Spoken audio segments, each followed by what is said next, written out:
Hello ဒီတစ်ခါမှာတော့မမကစက်သားနဲ့လူတဲရုကိုချက်ပြမှာဖြစ်ပါတယ်ရှင်။ Okay let's go အရင်ဆုံးမမတို့စီပူအိုးတွေကိုစီနေငင်ထဲမယ်။စီပူလာတာနဲ့အများစီပူအိုးတွေကိုတခြားနေငင်ထဲပါမယ်။ဘာကြောင့်ထည့်တာလဲဆိုလို့ရှင်တော့အယောင်ကောင်းဖို့အတွက်ပါရှင်။ပြီးတာနဲ့မမတို့စက်သွန်အဖြူရဲ့ဂျင်းရဲ့စက်သွန်အနီရဲ့ကိုမမထောင်းမနဲ့ဒီလိုစီဟုတ်ပါတယ်စက်သွန်အဖြူနေချင်းအနံလေးမွေးလာပြီဆိုလို့ရှင်တော့မမတို့တွေခုနနေထားတဲ့စက်သားလေးကိုထည့်ပြီးတော့ကြာလေးလုံးပေးရမှာဖြစ်ပါတယ်ရှင်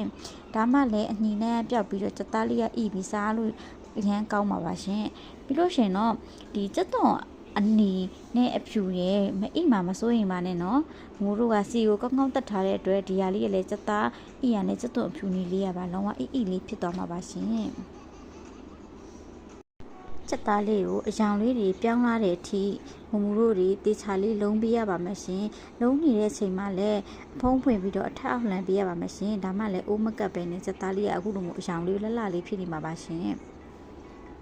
တကယ်လို့စက်သားကအရင်ချောက်နေရဆိုလို့ရှင်တော့ရေလေးအနှင်းငယ်ထည့်ပြီးတော့လုံးလို့ရပါတယ်ရှင်အခုလိုရေနှင်းငယ်ထည့်ပြီးအဖုံးလေးအုပ်ပြီးတော့15မိနစ်10လောက်လုံးပေးပါရှင်လုံးနေတဲ့ချိန်မှာလည်းမကြာခဏလေးဖွင့်ပြီးတော့အထက်အောက်လှမ်းပေးပါရှင်ဒါမှစက်သားလေးတွေကနူးရလဲညီမှာခုလိုမျိုးလုံးရစီခန်းလာပြီဆိုလို့ရှင်တော့မူတို့တွေခုန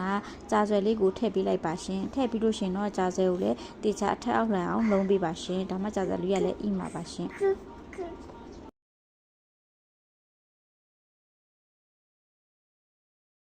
ကြာစလေးထည့်ပြီးလို့ရှင်တော့ရေကိုဒီစက်သားမြုပ်အောင်ထည့်ပြီးတော့တိတ်လိုက်ပါရှင်အဲ့ဒါမှနူးမှာပါ